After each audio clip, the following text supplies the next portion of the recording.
Ahojte! Dneska si pozrieme, ako robíme nejakú prípravu kosačky na jarnú sezónu. Budeme tam robiť nejaké základné veci, ktoré ja robievam vždy pred tou sezónou, čiže na začiatku jary. Čiže to máme nejakú výmenu oleja, vyčistenie toho celého spodku, demontáž noža, nabrúsenie a výmena vzduchového filtra.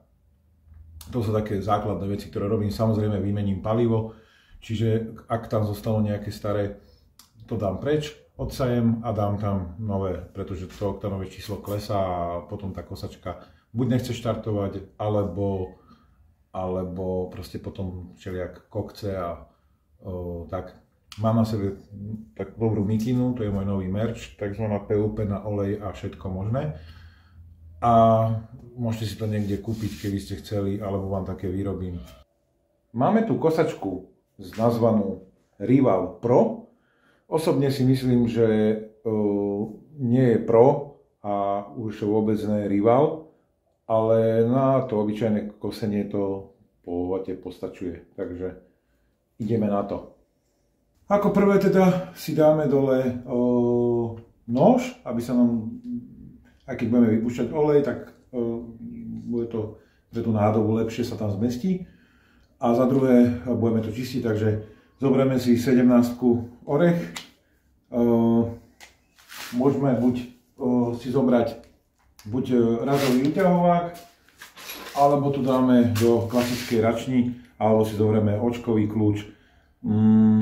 Treba si dať opatrne, aby si človek nebuchol ruky, lebo to ide dosť ťažko.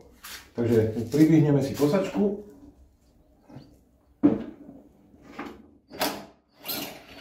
No, to je to ešte ľahko.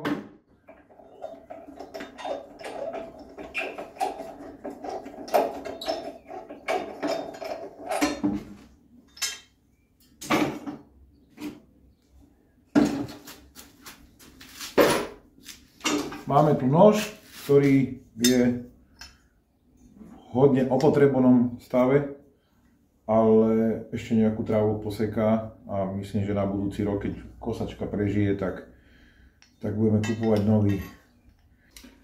Pod kosačku si dáme nádobu, tu sa bude vypúšťať olej, ktorý pôjde cez takú dierku a bude vytekať dole, preto sme si dávali dole ten nôž, aby sa nám tam vmestila nádoba.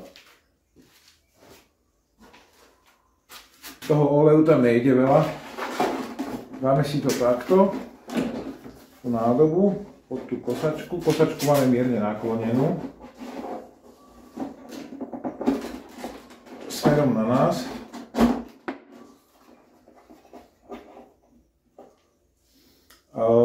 Zoberieme si desínu kľúč a tu je vypúšťací šroub. Ten vypúšťací šroub, tento, tu sa nalieva olej, tu sa vypúšťa. Pozriem si to ešte z diaľky, si to môžeme pozrieť. Na iných kosačkách to môže byť inde, na tejto to môže byť spredu, podľa toho záleží, ak je ten motor otočený, alebo môže byť teda z druhej strany. Desina kľúč, tu vidíme, tu je otvor, taký žľabok tu je. Je to dobré mať čisté, čo teraz nie, ale do toho žľabku nám nateče olej a on bude cez tú dierku stekať dole. Samozrejme, že pôjde aj potom krytie znútra, ale to vyčistíme potom. Takže povolíme si desinou šroubom. Neviem, kto to zaťahoval, asi ja.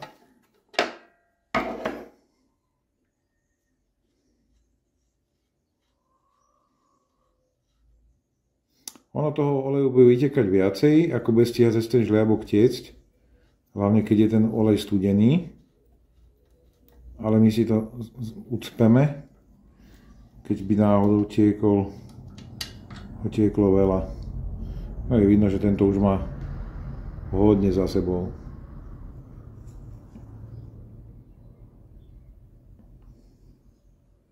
To nám bude pomaličky vytekať, ten žľabok sa bude plniť Nevadí, že je špinavý, pretože ten olej budeme aj tak ekologicky zlikvidovať a budeme tam dávať nový samozrejme. Tu môžeme v detaile vidieť, že ten olej není až taký zlý, ako som si myslel, že bude. Ale je dobré ho vymeniť z toho dôvodu, že za ten jeden rok proste tam je dosť veľa štartov z toho studeného motora na horúci. A motor aj teda olej tým pádom je ho dobre meniť proste. A tak jak aj na aute raz za rok vymeníte, tak aj v tej kosačke. Ja ho dokonca mením 2-krát ročne podľa toho, koľko je kosenia a podobne. Čiže tieto motory sú háklivé na kvalitu oleja a netreba určite na tom šetriť. Ten olej za to nestojí, myslím, tá suma za ten olej. Dobre, olej necháme vytekať, nech nám pomaličky steká do nádrže dole, ktorú sme si tam dali na to. A zatiaľ si ten nôž môžeme nabrusiť. Nôž je dobre si dať do zveráku alebo proste do niečoho uchytiť. Tu hore vidíme, že proste tu je taká oválna príruba, na ktorú to ide takto na kosačku a zo spodu je vlastne šrob, ktorý sme povolovali. Čiže tu sú také lopatky, keď sa na ňo pozrieme, tak tu je to proste dané do vrchu a my budeme brúsiť len túto časť. Len túto časť budeme brúsiť, aby vlastne on po svojom obvode odsekne tú trávu. Ten nôž sa nebrúsi až po celom, ako jak kuchynský. Takže aj tuto vidíme vlastne, jak je originál zabrúsený a vlastne zničený. Takisto druhá strana. On tým, že sa točí, tak vlastne on tým krajom presekne trávu a toto vlastne je lopatka, ktorá tam vytvára ten prúd vzduchu, aby to chcelo ísť tá tráva do toho zberného koša. Ja používam na brúsenie klasický lamelový kotúč v karbobrúske. Dá sa to aj na stojanovej brúske, ale keďže tu máme zapratanú, tak kým to vyťahnem, tak mi je lepšie s týmto. Používam lamelový kotúč, ktorý je vlastne jak šmirglový papier naskladaný. Tento je konkrétne starší, už je veľmi, už som s tým aj nejaké drevo prešiel. Ale na to dobrúsenie toho noža nám to stačí, pretože nám to nebude brať veľa toho materiálu, ale len nám to zabrúsi tú hranu.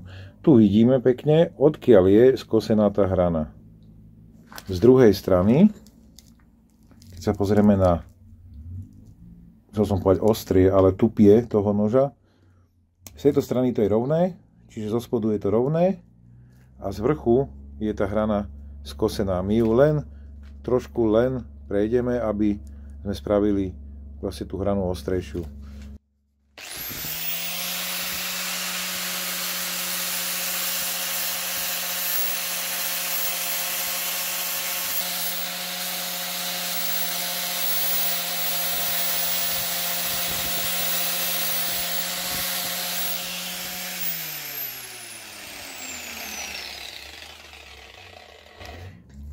Keď sa pozrieme na ten detail, je vidno, že prešiel som to tuto, ešte je vidno hrdzu, čiže tam som to dobre neprešiel, ale tu je to ostré, respektíve dostačujúce. Nebojím sa pritlačiť, pretože ten kotúč je tak zničený, že mi nespraví veľké drážky. A ešte je to dobré, už teraz je cítiť, že to je ostrejšie, ako to bolo.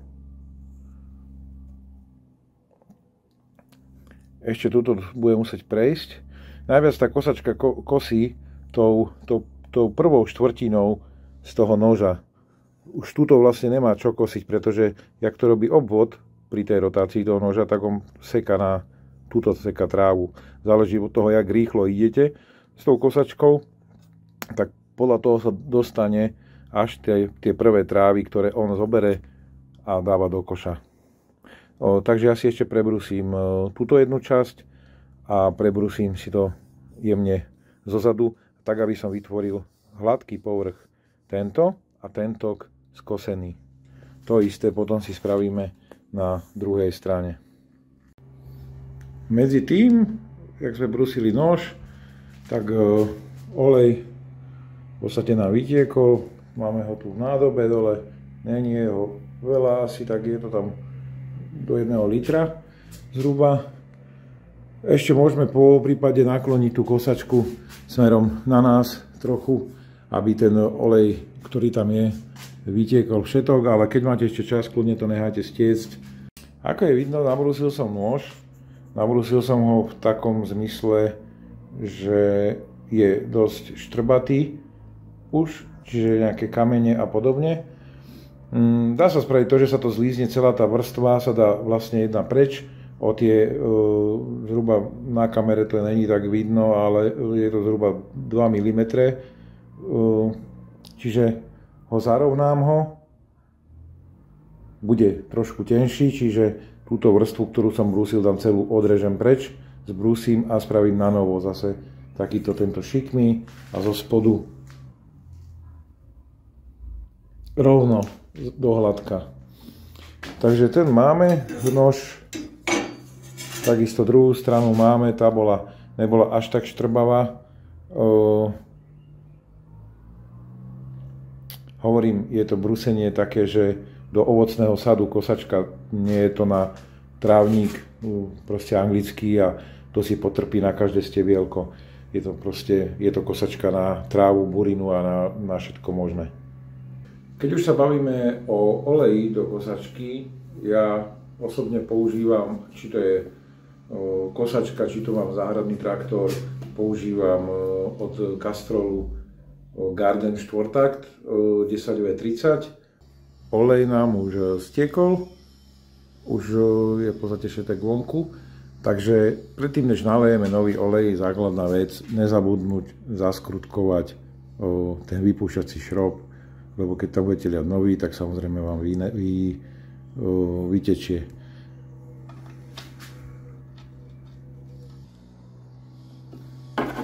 Dotiahneme s citom, aby sme na budúci rok zase nenadávali, že kto to zaťahol, jak ja pred chvíľou. Zaťahneme to s citom. Nedrží to v podstate nejaký tlak ani nič, je to len o to, aby to utesnilo. Ja nemením podložku, podložka tam není ani mosazná, je tam klasická podložka. Ten olej vám aj tak nebude vytekať, ak by vytekal, tak to uvidíte v tom žľapku, že je to vlhké. Samozrejme, že my si to utrieme hned, jak napustíme olej. Vypúšťací šrob máme zatiahnutý, čiže vyberieme si nádobu spodnú, očistíme si spodok kosačky a namontujeme nôž. Spravíme to predoteraz, preto aby sme nenakladali kosačku vtedy, keď tam budeme mať olej. Čiže keď to máme bez oleja, je to lepšie pre ňu.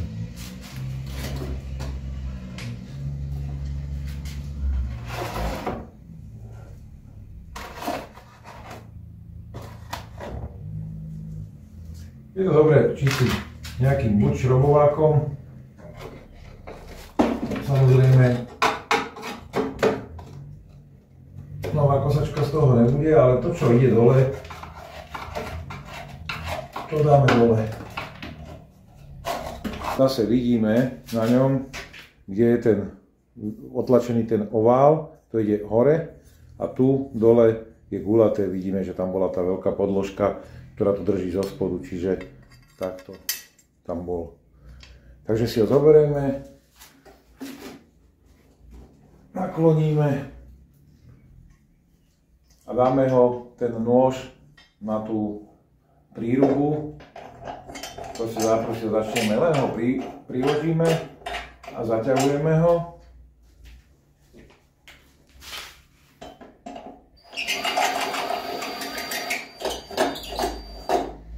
A teraz si ho treba doštelovať na tie dosadacie plôžky, ako tam bolo.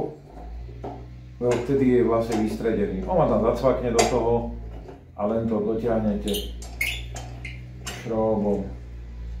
Tým pádom tam drží, dáme si tam golu, aby sme to dotiahli ručne.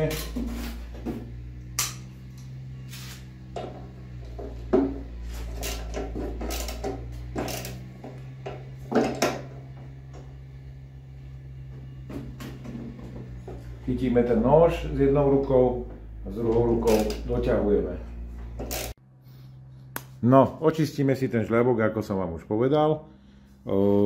Ja to robím tak, že si zoberiem normálne handru, na hrubo to utrem, ten hrubý olej, ktorý tam je, ktorý nám všade vytiekol. Blbo sa to robí s jednou rukou, keďže tá kosačka nám cestuje. Utreme ten šróbik, zoberiem si ešte čistič brzd, vystriekam to a aby ten olej stiekol.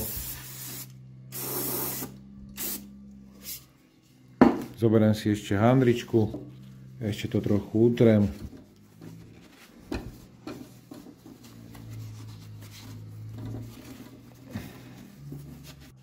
Takže olej ready na to nalievanie a ideme tam liať olej a rátam, že dáme si tam takého pol litra a kúkneme na mierku. Dôležité je mať tú kosačku v rovine.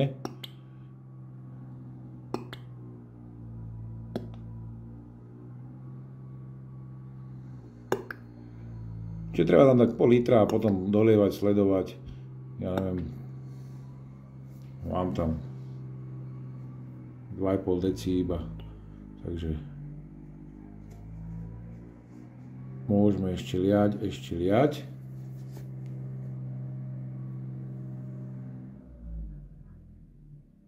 Keby sme náhodou prejavili, že mali viac ako max, že sa nám podarí, tak existuje teda potom jeden spôsob, že ho normálne cez ten vypúšťak znova vypustiť, ale zase si to zbytočne zakýdáme. Mierku si dáme tak, že si utreme dôkladne, aby nebola mastná. A zašroubujeme tam čudlík, aby sme ho mohli hneď aj vyšroubovať a pozreli sa na tom, v akom stave máme olej. Čiže vidíme, že tam už olej je. Lenže to hrdlo je tak úzke, že sa vám to tam poobtiera kade tade. Takže ono to je vlastne vyzerá teraz, že je tesne pod max. Samozrejme, dôveruj, ale preveruj, tak si to dáme ešte raz. Lebo ten olej nám ešte stále stekal po tom hrdle a môže sa stať, že vás to tak ošidí, že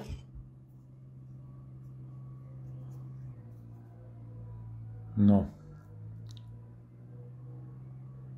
Není to úplne po max, ale olej tam je.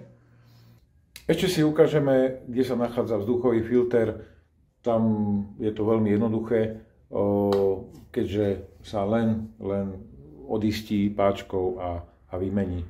Tu sa nachádza ten vzduchový filter. Je tu taká páčka.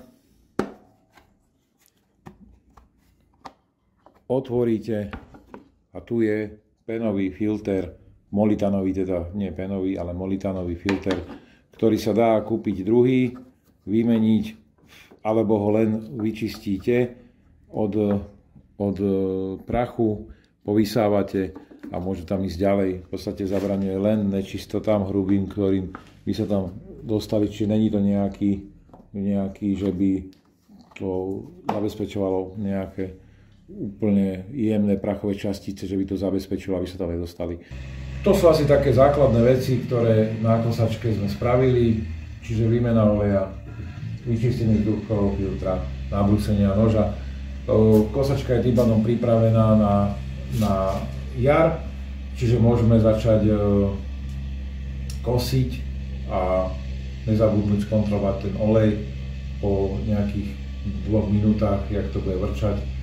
Takže skontrolujeme olej, či je na max, po prípade dolejeme a môžeme kosiť. Pokiaľ máte veľkú záhradu a nejaký ovocný sad, ktorý kosíte, je dobré keď to najazdí viacej motohodín, tak spraviť tú výmenu oleja ešte raz, čiže niekde v strede sezóny. Konkrétne táto kosačka tam spotrebovala pol litra oleja, čiže keď litrovka stojí 10 eur, tak vás to vyjde výmena oleja 5 eur, čo je ročne 10 eur. Je to zanedbateľná čiastka oproti tomu, čo by vás stal druhý motor.